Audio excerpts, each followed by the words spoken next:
probabilitas.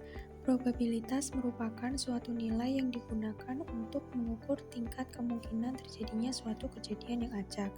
Derajat kepastian untuk terjadinya suatu peristiwa yang diukur dengan angka pecahan antara 0 sampai 1, di mana peristiwa tersebut terjadi secara acak. Suatu peristiwa yang tidak mungkin terjadi memiliki peluang 0, sementara suatu peristiwa yang pasti terjadi memiliki peluang 1. Sebagai contoh, yang pertama, pembelian harga saham berdasarkan analisis harga saham. Yang kedua, peluang produk yang diluncurkan perusahaan sukses atau tidak. Dalam konsep probabilitas, terdapat 3 hal penting dalam membicarakan probabilitas, yakni sebagai berikut. Yang pertama, percobaan atau eksperimen. Percobaan atau eksperimen adalah aktivitas yang melahirkan suatu peristiwa. Contohnya pada kegiatan melempar uang koin, kegiatan jual beli saham, perubahan harga, dan mahasiswa yang giat belajar. Kemudian yang kedua, hasil atau outcome. Hasil atau outcome adalah suatu hasil dari percobaan. Dari suatu percobaan akan memberikan hasil. Contohnya pada kegiatan melempar uang koin akan melahirkan peristiwa muncul gambar atau angka. Kegiatan jual beli saham akan melahirkan peristiwa membeli atau menjual. Perubahan harga-harga akan melahirkan inflasi dan deflasi. Kemudian mahasiswa yang giat belajar akan melahirkan prestasi yang memuaskan, sangat memuaskan atau terpuji. Selanjutnya adalah peristiwa atau event. Adalah kumpulan dari suatu atau lebih hasil yang terjadi pada sebuah percobaan atau kegiatan, misalnya pada kegiatan jual beli saham. Jika tidak membeli berarti menjual. Pada pertandingan sepak bola, hasil yang terjadi bisa menang, kalah, atau seri. Tidak mungkin dalam suatu pertandingan sepak bola, misalnya Liverpool versus Arsenal, hasilnya Liverpool menang juga kalah. Selanjutnya adalah konsep probabilitas mengenai pendekatan. Pendekatan satu yaitu pendekatan objektif. Pendekatan objektif dibagi menjadi 2, yaitu pendekatan klasik yang menyatakan outcome dan setiap eksperimen memiliki kemungkinan yang sama. Rumusnya, probabilitas event yang muncul sama dengan potensi outcome dibagi total outcome yang mungkin muncul. Pendekatan yang kedua yaitu pendekatan empiris, didasarkan pada jumlah event yang muncul dibanding dengan jumlah eksperimen yang dilakukan. Rumusnya, probabilitas empiris sama dengan jumlah event yang muncul dibagi jumlah eksperimen. Selanjutnya, pendekatan subjektif. Probabilitas suatu kejadian didasarkan pada penilaian pribadi dinyatakan dalam suatu derajat kepercayaan subjektivitas. Contoh, seorang pelamar kerja merasa bahwa peluang diterimanya dalam suatu wawancara sebesar 75% karena ia percaya dirinya. Ruang sampel. Ruang sampel adalah himpunan dari semua hasil yang mungkin dari suatu percobaan. Ruang sampel dinotasikan dengan huruf S, sementara banyak elemen ruang sampel dinyatakan dengan NS. Titik sampel adalah anggota-anggota dari ruang sampel. Sebagai contoh yaitu pada pelemparan sebuah dadu, di mana pada dadu terdapat mata dadu 1, 2, 3, 4, 5, dan 6. Sehingga ruang sampel pelemparan dadu yaitu S sama dengan 1, 2, 3, 4, 5, 6. Dan banyak anggota ruang sampel ada 6. Sementara titik sampel ada 1, 2, 3, 4, 5, 6. Jadi, perbedaan ruang sampel dan titik sampel adalah ruang sampel dinyatakan dalam bentuk himpunan, sementara titik sampel dinyatakan satu persatu seluruhnya. Selanjutnya yaitu kejadian. Kejadian adalah himpunan bagian dari ruang sampel. Kejadian dinotasikan dengan satu huruf kapital, seperti A, B, C, dan seterusnya.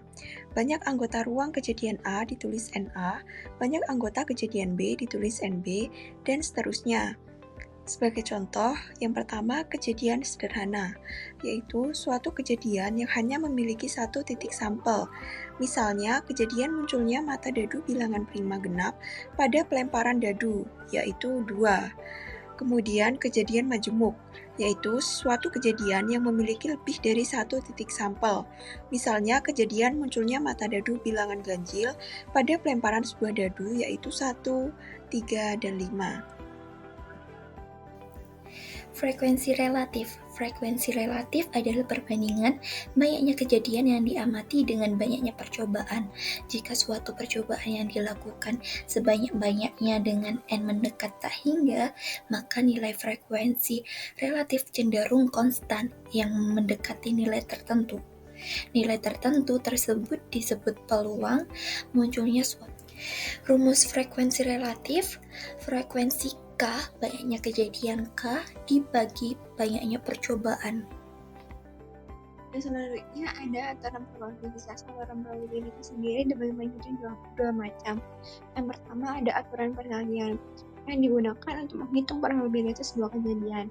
Dengan rumus PA irisan B sama dengan PA dikali PB per A, atau PA irisan B sama dengan PB dikali PA per B. Dengan B per A adalah peristiwa B terjadi setelah peristiwa A terlebih dahulu, atau A per B adalah peristiwa A terjadi setelah peristiwa B terlebih dahulu. Contoh yang bisa dihitung dengan aturan perkalian seperti mengambil kartu dari setumpuk kartu tanpa pergantian. Yang kedua ada aturan penjumlahan. Aturan penjumlahan terdapat dua macam. Yang pertama adalah peristiwa saling lepas atau mutually eksklusif, di mana suatu kejadian yang terjadi di waktu yang tidak bersamaan, seperti kejadian A terlebih dahulu baru diikuti dengan B maupun sebaliknya. Dengan rumus aturan penjumlahannya mutually eksklusif adalah PA gabungan B sama dengan PA plus PB. Contoh yang bisa dihitung dengan aturan penjumlahan mutually eksklusif adalah kelahiran anak laki-laki dan anak perempuan pada seorang ibu dengan kehamilan tunggal, atau permukaan dadu. Yang selanjutnya adalah peristiwa bersama atau non-mutually eksklusif, atau biasa disebut dengan join, yaitu dua peluang suatu kejadian yang terjadi secara bersama. Ingat ya teman-teman, bersama bukan bersamaan. Rumusnya adalah PA gabungan B sama dengan PA ditambah PP dikurangi PA irisan B. Yang bisa dihitung dengan aturan join ini adalah seperti contoh penarikan kartu as dan berlian, atau perhitungan seorang laki-laki dan dokter. Mengenai probabilitas bersyarat, probabilitas bersyarat adalah probabilitas terjadinya suatu peristiwa atau kejadian dengan syarat ada peristiwa lain yang terjadi, seperti halnya terjadinya kejadian A akibat terjadinya kejadian B. Nah, dalam probabilitas bersyarat terdapat peristiwa di mana kejadian tidak saling bebas tapi saling memengaruhi yang disebut kejadian bersyarat. Dan probabilitas bersyarat ini dinotasikan yaitu peluang kejadian A terjadi dengan syarat B telah terjadi. Rumusnya yaitu peluang kejadian irisan A dan B dibagi peluang kejadian B. Untuk peluang irisan A dan B didapati dari yaitu peluang kejadian B dikali peluang kejadian A dengan syarat B telah terjadi, dan sama dengan peluang kejadian A dikali peluang kejadian B terjadi dengan syarat A telah terjadi. Dan untuk peluang kejadian B harus lebih dari 0. Kemudian untuk contoh soal yaitu sebuah dadu dilempar sekali, berapa munculnya bilangan genap jika diketahui telah muncul bilangan prima. A dimisalkan yaitu bilangan genap dan B bilangan prima. Pada A didapati tiga angka yaitu 2, 4, 6 dengan sampel yaitu 6, sehingga peluang kejadian A yaitu 3/6, dan pada kejadian B yaitu 2, 3, 5 sebagai bilangan prima, sehingga didapati peluang kejadian B yaitu 3/6.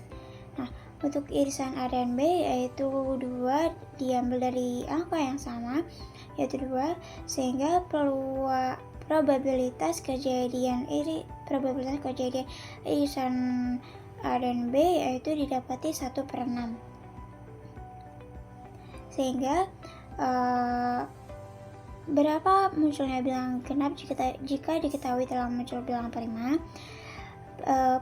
Probabilitas kejadian A dengan syarat B sama dengan probabilitas irisan A dan B dibagi probabilitas kejadian B. Nah,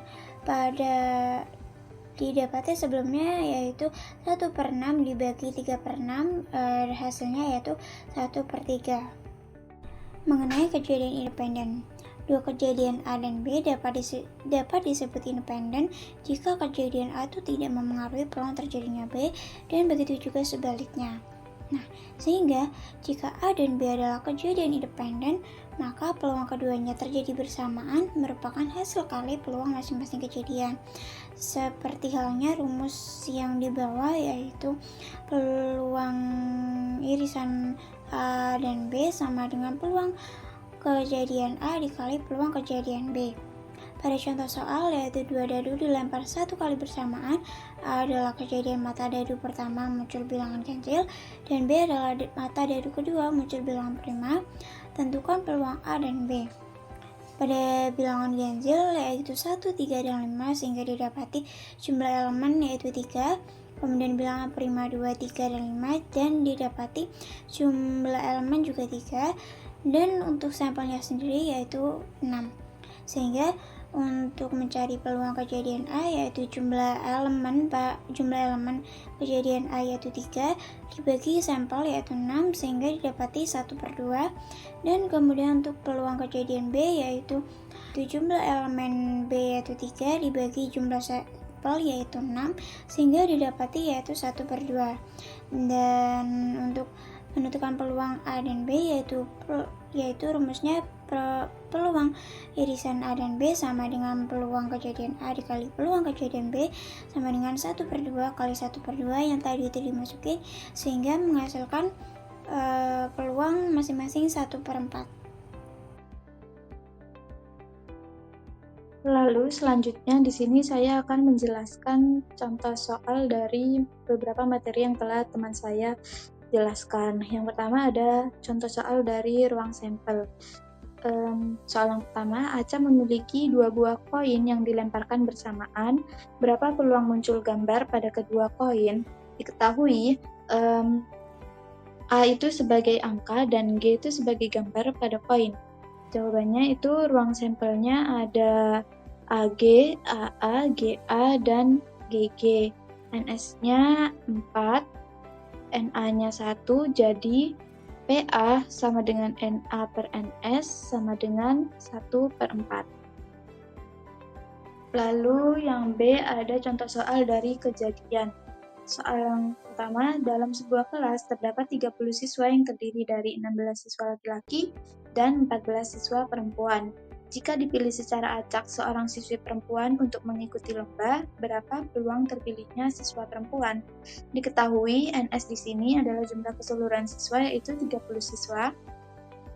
NA di sini adalah jumlah siswi perempuan yaitu 14. Jadi menggunakan rumus PA sama dengan NA dibagi NS sama dengan 14/30 sama dengan 0,467. Yang C ada probabilitas. Sebuah kotak berisi 5 bola merah, 4 bola biru, 3 bola kuning. Dari dalam kotak diambil 3 bola sekaligus secara acak. Peluang terambil 2 bola merah dan 1 bola biru adalah jawabnya NA yaitu 5C2 dikali 4C1 sama dengan 5 faktorial dibagi 3 faktorial dikali 2 faktorial dikali 4 faktorial dibagi 3 faktorial dikali 1 faktorial. Lalu 5 kali 4 kali 3 faktorial, lalu 3 faktorial dikali 2 kali 1 dikali 4 kali 3 faktorial dibagi 3 faktorial dikali 1, hasilnya sama dengan 40. Lalu yang NS kita cari ada 12C3 sama dengan 12 faktorial dibagi 9 faktorial dikali 3 faktorial sama dengan 12 kali 11 kali 10 kali 9 faktorial dibagi 9 faktorial dikali 3 dikali 2 dikali 1 sama dengan 220. Lalu PA-nya yaitu NA dibagi NE sama dengan 40 dibagi 220 sama dengan 2 dibagi 11. Lalu selanjutnya ada contoh soal dari probabilitas aturan perkalian. Contoh soalnya yaitu sebuah kotak berisi 20 bola merah dan 10 bola biru. Dua bola diambil dari sebuah kantong satu demi satu tanpa pengembalian. Berapa peluang kedua bola yang diambil warna merah? Jawabnya PA sama dengan 20 per 30. 30 ini adalah jumlah keseluruhan bola, lalu PBA sama dengan 19 per 29. Kenapa berkurang? Karena dua bola diambil satu demi satu dari kantong, jadinya 19 per 29. Lalu PA irisan B sama dengan PA kali PBA sama dengan 20 per 30 dikali 19 per 29. Hasilnya itu 38 per 87. Contoh soal yang terakhir ada dari frekuensi relatif.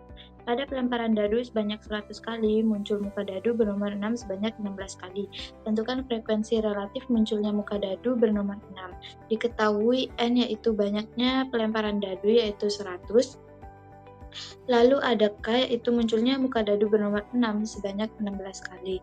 Jadi jawab FR sama dengan K per N sama dengan, karena K-nya itu 16, jadi 16 per 100 sama dengan 0,6.